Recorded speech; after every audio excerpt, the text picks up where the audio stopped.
کہ مجنو کو پتا چلا کہ آج لیلا خیرات بانٹنے والی ہے، سینکڑوں لوگ قطاریں لگا کر کھڑے ہو گئے، اور مجنو بیچارہ سارا دن رات وہ لیلا کی گلی میں پڑا رہتا تھا، وہ ریگستان کی ریت چھانتا تھا۔ علم والا، عقل والا، بڑے مرتبے شان والا بندہ، لیکن محبت میں اس طرح فنا ہو گیا تھا۔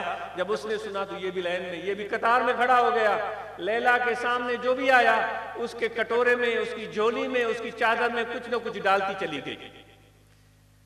کسی کو چینی دے دی، کسی کو پیسے دے دیے، کسی کو چاول دے دیے، جو بھی تھا وہ دیتی چلی گئی۔ مجنو بھی لائن میں کھڑا ہے۔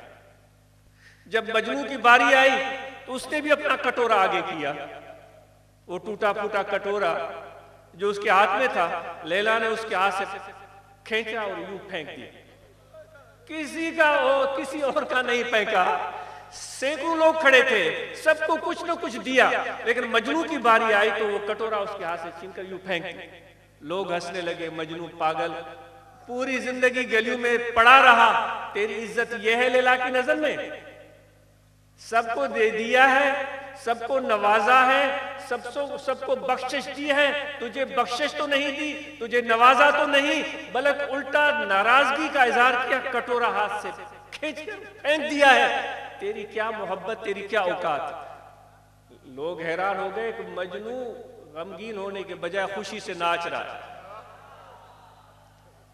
مجنو کو غمگین ہونا چاہیے تھا، مایوس ہونا چاہیے تھا، ناامید ہونا چاہیے تھا، وہ خوشی سے ناچ رہا ہے۔ لوگوں نے کہا پاگل کیا ہو گیا ہے تمہیں؟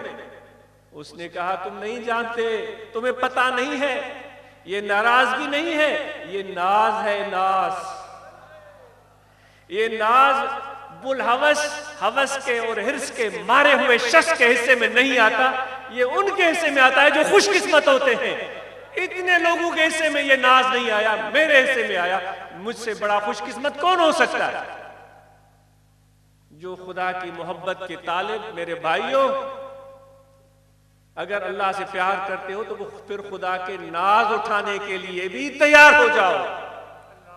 وَلَنَبْلُوَنَّكُمْ بِشَيْءٍ مِّنَ الْخَوْفِ وَالْجُوعِ وَنَقْصٍ مِّنَ الْأَمْوَالِ وَالْأَنفُسِ وَالثَّمَرَاتِ۔ اگر آ گئے ہو میری گلی میں، اگر آ گئے ہو میرے در پر، اور ابدیت کا توق گلے میں ڈالا ہوا ہے، محبت کا رشتہ جوڑ دیا ہے، پھر تیار ہو جاؤ۔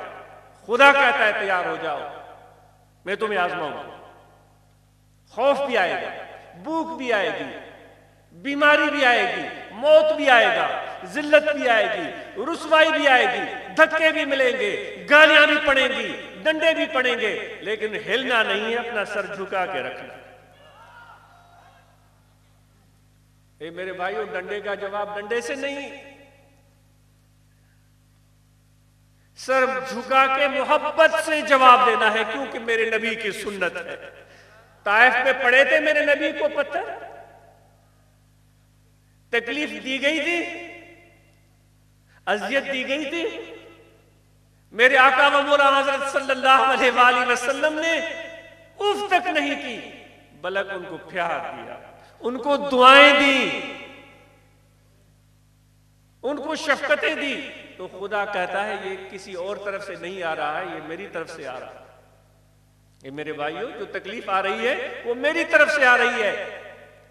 دو ہی جذبے ہیں جو انسان پوری زندگی دل میں رکھ کر چلتا ہے، ایک محبت کا، ایک نفرت کا۔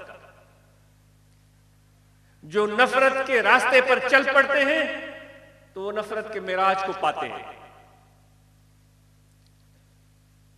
پھر ہر جگہ پر وہ اسی نظر سے دیکھتے ہیں۔ ان کی دوستیاں بھی اس بنیاد پر بنتی ہیں۔ کس لیے دوستی بنی ہے؟ کہ مجھے فلاں سے نفرت ہے، اس کو ذلیل کرنا ہے، اس پولیس افسر سے، اس پولیٹیشن سے، اس منسٹر سے دوستی کرتا ہوں تاکہ اس کو ذلیل کروں۔ کس لیے کرسی لی ہے؟ تاکہ میں اس کو رسوا کروں۔ کس لیے پیسے جمع کر رہے ہو؟ تاکہ اس کا گھر جلاؤں۔ کس لیے اپنے آپ کو بڑا بنا رہے ہو؟ تاکہ اس کو میں برباد کروں۔ دوسری طرف محبت ہے۔ محبت کرنے